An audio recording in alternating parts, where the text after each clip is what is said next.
Hello, dear beloveds. It is such a pleasure to be here with you, particularly because I'm doing something a little bit different today. I have asked for your questions on the topic of intuition and spiritual awakening more generally, and I've had some really beautiful questions come in. I've got them listed down in front of me here, and I'm going to talk to those questions and really help you to understand the true nature of intuition, the science of intuition, and the way that we are generally having the wrong conversation about intuition. I feel very strongly that we should begin with a much bigger question. Normally we come to intuition looking to relieve something. So we may be feeling like there's an unresolved situation in our life. We don't know how to make a big decision we've got coming up, or whether to stay in a relationship or apply for that job or move countries. And we'll try to gain some access to our intuition almost in a kind of reactive way rather than a creative way. And when we actually work on the idea of cultivating our intuition as a natural state of being that we live from all of the time, we're going to discover a very different possibility. And the question that we should begin with is, do I know that I am pure, unlimited consciousness? Because that is our birthright with intuition. Intuition is the bridge between the fifth dimensional or non-local dimension and the third dimension or matter. So you can think of non-local as the unified field.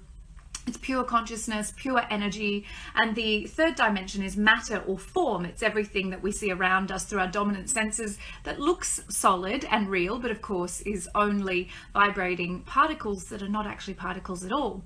But what we have in the truest state of what we are is access to this non-local field of consciousness that contains all known and unknown realms and times and spaces and dimensions.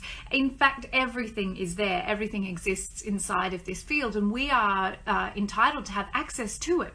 And the way that we do that is through the fourth dimension. So if the fifth dimension is pure consciousness, the third dimension is local matter, this dominant form-like reality that we live in. The bridge is the fourth dimension, and that fourth dimension is intuition. So intuition is literally the language that translates pure consciousness into matter, and that's that communion. It's not just us saying things to the field and commanding things to come into action, but actually having a divine communion with that field, so that we are creating our lives with intention. So I want to share with you the questions that have been coming in around this idea of intuition. There's lots of really beautiful questions. I'm not surprised by the depth to these questions, given what an amazing community this is here. So I'm just going to jump straight into it. So Kitty asks, how do I trust my intuition and actually take action on it? And specifically, how do I do this in a way to kind of silence the ego mind? Now, I'm paraphrasing your question, Kitty, but that question comes up a lot. For me, this is exactly what intuitive intelligence is versus intuition. We are all innately intuitive, but it's not enough to know that. What we are doing when we move into our intuitive intelligence is we're actually living from that state of being where our intuition is turned on and switched on all of the time. And when that state of being is cultivated in us, we can move from it being a temporary state that is easily knocked over or silenced by the ego. So to be able to know your intuition, to trust it, and then to act on it takes what I call spiritual fierceness. And spiritual fierceness is that commitment to know yourself as unlimited consciousness, even when the ego is trying to call you back into the comfort zone, saying, no, stay here. This is where you want to be. You don't really want to go and do that thing your intuition is calling you to do. Stay here with me in this safe zone, this comfort zone. So we're looking at devotion and discipline and commitment to meet that fear every time it rises, and to really question it and say, okay, is this true? Am I truly in danger? Am I truly making a bad decision? Which is what the ego wants us to believe. As soon as the intuition lands, we feel that beautiful sense of certainty. We have no doubt. And then suddenly the ego comes in and says, oh, no, you're all wrong. If you think about this logically, let's write a pros and cons list. And suddenly we find that we're back in our analytical brain, and our intuition is completely shut down when we're in our analytical brain. And that divine inspiration that landed and felt so accurate and so correct at the time we talk ourselves out of because we are afraid of the unknown. So my darling, the biggest action you can take is actually to demonstrate that spiritual fierceness and to take action even when you don't know why. And this is what trusting our intuition is. The more you trust your intuition and take action, the more that muscle builds. Thank you for that beautiful question. You are not alone, by the way. That's a question that a lot of people ask. So Karen wants to know what happens if following your intuition, which, I'm saying is that fourth dimension, it is that language of the soul, that God consciousness communion, causes disruption in your relationships. It causes people to walk away from you or be unimpressed with you or disapprove of you. What if following your intuition means that life is going to change, is basically how I'm going to paraphrase that question, because to me this is enormous, Karen. This is, again, interestingly, coming back to spiritual fierceness and ultimately about being self-approving. Your intuition is evidence of your spiritual maturity. It's evidence of your spiritual growth. There's no point going to seek an increase in your intuition if you're not going to actually want to increase your sense of connection to your soul and to infinite consciousness, because that is what intuition will do. And it's not a party trick. It's not something we do or connect into just to get our ego needs met. It is actually elevating and awakening our consciousness, and we're moving back to God, if you like. So if we are being guided to take action that those around us disapprove of, then I would say that you are being guided into a more congruent, more truthful state of being. And that may mean that things are going to change. In fact, it almost always does change when we open to God and when we open to our infinite nature. But the question is, why do you need to keep everybody happy? Why would you need everyone to approve of your choices? And are you able to back yourself up now and to say, with that spiritual maturity, I no longer need to be liked and approved of by everybody because they're not my problem. They are, potentially people I love, people I'm intimate with, all the rest of it. But love is not conditional. So their love should not be conditional on you behaving in a certain way and vice versa. So it's really up to you now, my darling, to decide if that willingness to get spiritually fierce and to back yourself up with that approval is worth it, because your intuition will not be guiding you astray. It may be just that with spiritual maturity, there are people and places and relationships that you have now no need for. You've gained what you need out of that situation, and it's time for you to continue your evolution. Our intuition is only interested in guiding us towards our evolution, not our comfort zone. And it's really time to lean into that deep self-approval now. Great question. Thank you. So the next question we have is from Katie May. How can I tell the difference between my intuition and my ego? And this is brilliant. This is such a great question. This question I get asked more than anything else. I think the reason why is because we often feel like we can't trust our intuition because it might be our ego coming in to kind of sideswipe us, but also because we've trusted our intuition before and things have not gone according to what we thought they would. So can I actually trust myself? And this is a really interesting one because we go back to everything I've been saying, which is your intuition is guiding you to your spiritual evolution, not to your comfort zone, not to getting your ego needs met. So it's really vital that we're not thinking in terms of my intuition failed me because I followed it and things went differently to my expectations. That actually might be the greatest thing that's ever happened to you. But in the position you're in right now, with the perspective you have right now, you can't necessarily see the full picture, and you're being guided to your highest life, but it doesn't feel like that in the moment of change and transition and discomfort that comes with that.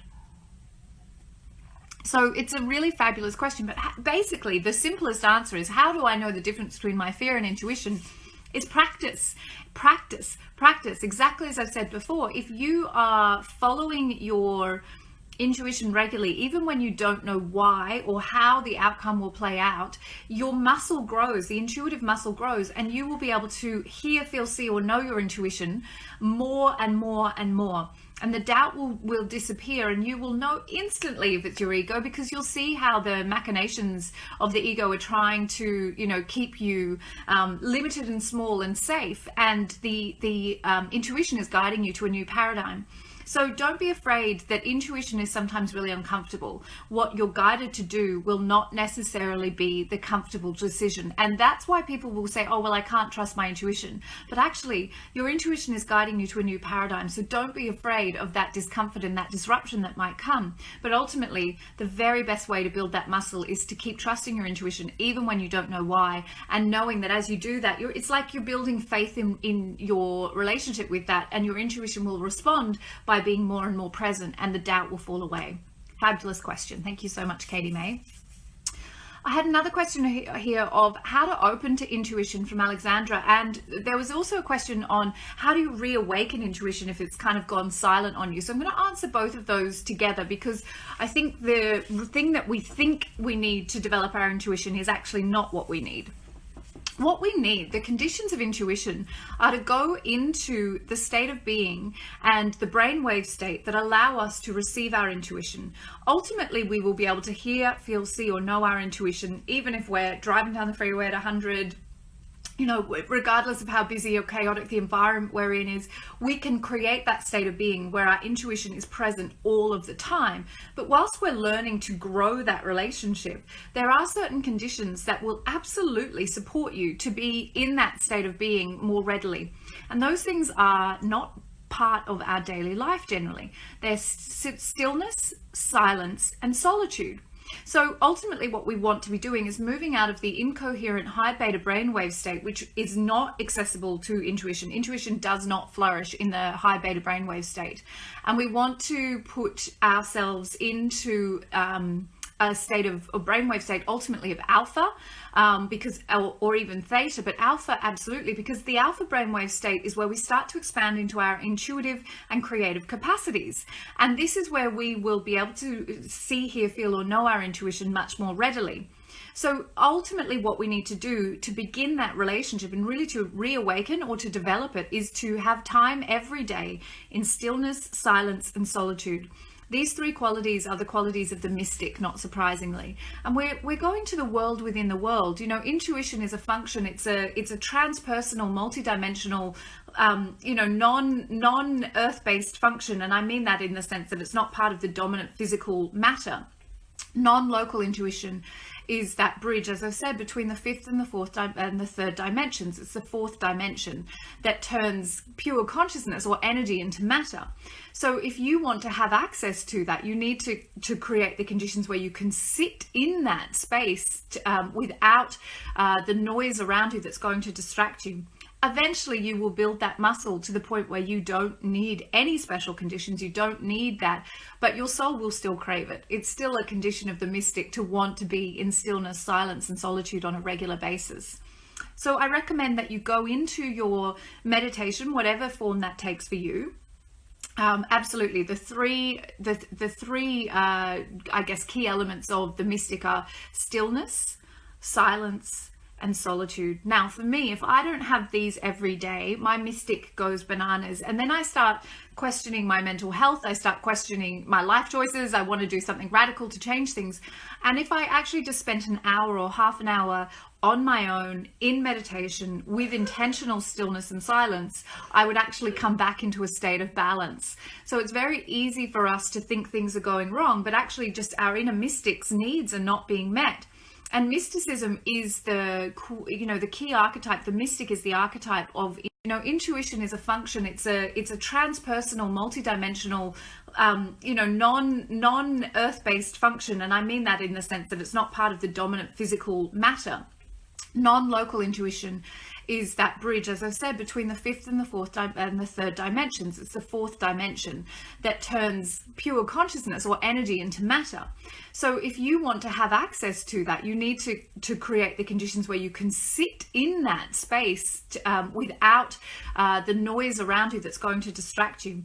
Eventually you will build that muscle to the point where you don't need any special conditions. You don't need that, but your soul will still crave it. It's still a condition of the mystic to want to be in stillness, silence, and solitude on a regular basis. So I recommend that you go into your meditation, whatever form that takes for you. Absolutely. The three I guess, key elements of the mystic are stillness, silence, and solitude. Now, for me, if I don't have these every day, my mystic goes bananas. And then I start questioning my mental health. I start questioning my life choices. I want to do something radical to change things. And if I actually just spent an hour or half an hour on my own in meditation with intentional stillness and silence, I would actually come back into a state of balance. So it's very easy for us to think things are going wrong, but actually just our inner mystic's needs are not being met.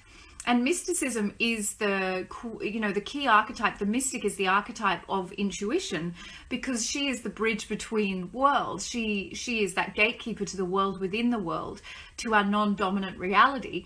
And it's vital that we have time for her and we really let her be. Thank you for that question. And if you have any more questions, just let me know.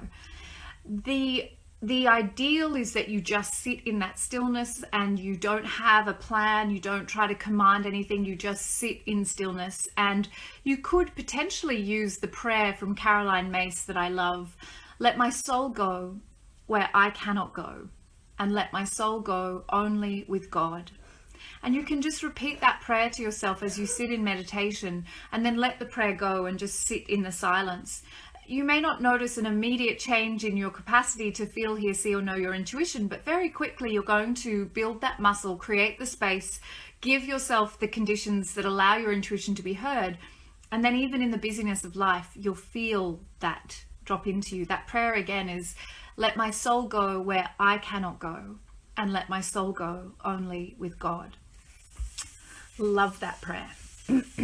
Okay, the final question is a little bit different and not entirely about intuition, but it's a question I've been asked twice in the last week, and I feel really excited to speak to it. And I believe that it's a question that comes up for people who are on the spiritual path, and especially as they're growing in their spiritual maturity, because we have ultimately a very superficial spiritual culture around us at this time. Not everywhere, but in a lot of the spaces, a lot of the high profile spaces, a lot of the people that are standing up in the name of spirituality are engaging in a kind of superficial spiritual performativity. And now, this is in no way a criticism. Everybody who is on the path is doing the best they can. But I think that this question from Caitlin really helps us to understand why some spiritual teachers and leaders don't feel like they have the substance behind them. So Caitlin really wants to know, I guess, is how the ego can co-opt the spiritual path. And so what I see it is that, you know, in the spaces where people do have profile and reach and leadership, there can be a performative spirituality, which is not, as I say, I'm not trying to derail or undermine anyone who's trying to do the good work, but that we can engage in concepts of spirituality cerebrally, so through the analytical brain, and we can share that knowledge and information from a very, I'm very clever, I know these ideas, I can talk about these ideas, I can speak about these ideas in a way that sounds very effective, but there isn't that sense of congruence, of embodiment, of having actually walked the path to not just exchange ideas cerebrally, but to actually exchange wisdom vibrationally. And that can only occur when you've actually become congruent with your faith. So what you say in the world is what you're doing in the world. And you are actually not just sharing ideas from a very kind of intellectual place, but you're actually in an embodied place. What to me this ultimately is about humility. You know, very much we can read books, we can understand concepts, we can get things intellectually and sound very, very clever and attract people to us because we can talk about things in a complicated way. And that's absolutely fine. That's a phase of the journey. But the embodied spiritual leader is an absolute blessing to be in her presence. That is a completely different experience. She may not talk at all and you would still be completely altered by her energy, because it's the vibration that she cultivates that's congruent. Her faith and her actions in the world match, and you can feel that when you're in the presence of someone like that. It is absolutely a joy to be around them. Now, they may not necessarily be the one that blows you away with all of the big concepts, although they might, but their understanding is way beyond simply the intellectual paradigm. They have embodied through devotion, through discipline, through that spiritual fierceness to become the demonstration of their faith, not just the speaker of their faith. And to me, this is a more rare quality, and it's certainly something that everyone is capable of. Course, this is where we're going to ultimately, is to become fully human, fully divine, anthropos, to be the embodied demonstration of what we are. And that's why the priestess archetype matters so very much to me, because she is the demonstration of her faith. Her actions in the world are completely congruent with what she teaches, what she claims, what she speaks about. And it is always the easiest way to spot a great spiritual leader or teacher is to look to their actions in the world and to note through what you are seeing, not just what you hear them talk about, as to whether or not you feel that congruence is there. And that feeling state will ultimately be the thing that will give you the best indication. So I hope I've answered that question, Caitlin. I think what I'm talking about is humility. You know, humility is the first part in my formula for sacred leadership. Humility is the first step, and it is, you know, such a profound thing to be in that sacred state of humility, and it isn't an easy state to be in, because it is absolutely the surrender of the ego. There is no desire to be known, to be championed, to be, you know, to have people approve of you. All of those things don't matter, because your relationship with God is primary. And when you find that in a teacher, I encourage you to stay close. You know, the teacher, the leader is human. They will also have good days and bad days. But yes, to move beyond a performative spirituality, which is really just an intellectual exercise, and into an embodied relationship with what you speak about, requires that spiritual fierceness and that discipline, which seems to be a theme for all of our questions. And of course, I have, you know, written a book on the topic, because I do love that idea. This is Spiritually Fierce. This is very much a handbook for how to activate your intuition, and how to build the muscle of your spiritual maturity, so that you can live in a state of being where you are congruent between your faith and actions all of the time. And to really, you know, live in that state is the ultimate goal of our lives. It's not about the attainment of stuff, or followers, or to be loved and adored, or any of that. It is about that congruence between faith and actions that brings us into a state of constant bliss and union with what we truly are. So that's what I wanted to share with you today, and also to remind you that the interviews are now open. If you are interested in training as a new paradigm priestess, a contemporary leader, in this world, a mystic, a modern day mystic, a sacred leader, these qualities, the priestess mystic leader, are what the world needs. And I have made it my mission to create the most robust, rigorous, assessment-based program with a strong evidence base, the science of intuition, a clinical training model, deep leadership and mentorship from women who've walked the path before you. The link to book your interview is in my bio, and I encourage you to do that. The interviews are booking out incredibly quickly this round, and I just have no doubt that's because 2020 is a very big year energetically, and the women who are stepping up to walk this path are aware that this is the time. No more excuses. You know, the comfort zone is not where we are born to be, and it's not about making sure that everything is right in our 3D reality so that we have the luxury of pursuing our path. You know, the priestess's vow is increase my power to serve. And when she lines up with that truth, it's amazing how everything in 3D just kind of works out. The book is called Spiritually Fierce. Are you ready to surrender to your unlimited self? And I wrote this in 2016. It was re-released in 2018. You can find it at the link in my bio. And I would love for any of you who are called to the path of the new paradigm priestess to find the information, read about the program, and if you want to spend some time with me, get to know me a little bit more, and I can get to know you, we can work out if this is the path for you. It isn't for everyone. It is an uncompromising path to become a priestess of non-local intuition, and I will ask you to put down the trinkets and superstitions of the new age and to truly become that leader of awakened consciousness, and to create your reality from that place. It's a profound path, and if you're called to it, it's a pretty hard call to resist. If you have any questions about that, just hit me up in my DMs or just book your interview and we can get to know each other. All my love, and thank you for the beautiful questions that you shared. If you're enjoying this Q&A format, let me know, and I will certainly be back again to answer any more questions. All my love.